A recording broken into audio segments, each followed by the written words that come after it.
बूढ़ी औरत अपनी पोती के साथ झोपड़ी में रहा करती थी। दोनों की किसी तरह से जिंदगी कट रही थी, लेकिन दुख की बात यह थी कि बूढ़ी औरत की झोपड़ी एक साहूकार के घर के सामने आ रही थी और साहूकार को हमेशा यही लगा रहता था कि कैसे न कैसे ये झोपड़ी यहाँ से हटे और मैं अपना घर थोड़ा और आगे बढ़ा लूं। साहूकार बहुत तरह की तरकीबें अपना कर देख चुका था, लेकिन बूढ़ी औरत ने झोपड़ी देने से साफ मना कर दिया, क्योंकि उसकी बहुत सारी यादें उस झोपड़ी से जुड़ी हुई थी। उसका पति, उसका जवान बेटा, उसकी बहू सब इसी घर से स्वर्गवासी हो गए थे और कहीं ना कहीं बूढ़ी औरत की भी इच्छा थी कि वह अपने ही घर से देहवासन करे या उसका यहीं से स्वर्गवास हो।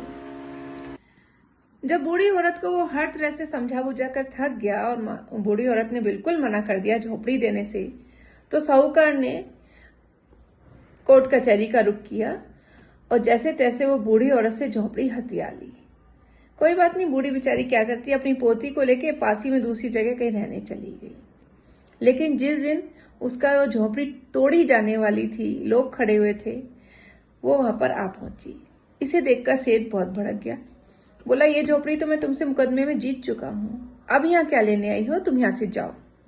बूढ़ी औरत हाथ जोड़ते हुए बोली कि साहूकार जी, मेरी बेटी ने 2 दिन से खाना नहीं खाया है। उसने कहा है कि मैं अपने घर में ही बैठकर खाना खाऊंगी और आप अगर मुझे इजाजत दें तो मैं अपनी झोपड़ी से बस थोड़ी सी मिट्टी ले जाना चाहती हूँ, ताकि मैं उससे चूल्हा बनाकर, उसकी रोटी बनाकर अपनी पोती को खिला दूं। इससे उसे लगेगा कि उसने अपने घर में ही बैठकर खाना खाया है। पहले तो साहूकार ने थोड़ी नानुकर करी, लेकिन फिर वो बाद में मान गया और बूढ़ी औरत इजाजत मिलते ही भागकर अपनी झोपड़ी में चली गई। वहां जाते ही उसकी सारी पुरानी यादें ताजा हो गई, बैठकर रोने लगी। लेकिन जैसे तैसे बूढ़ी माँ ने खुद को संभाला, टोकरी भरी और साहूकार को आवाज लगाकर कहा कि भाई, थोड़ी सी मदद और कर दो, इस टोकरी को उठाने में मेरी मदद कर दो, ये बहुत भारी है, मुझसे नहीं उठ रही है। साहूकार ने इधर उधर देखा, उस समय वहां कोई था भी नहीं। खैर, उसने जैसे तैसे टोकरी को उठाने का प्रयास किया।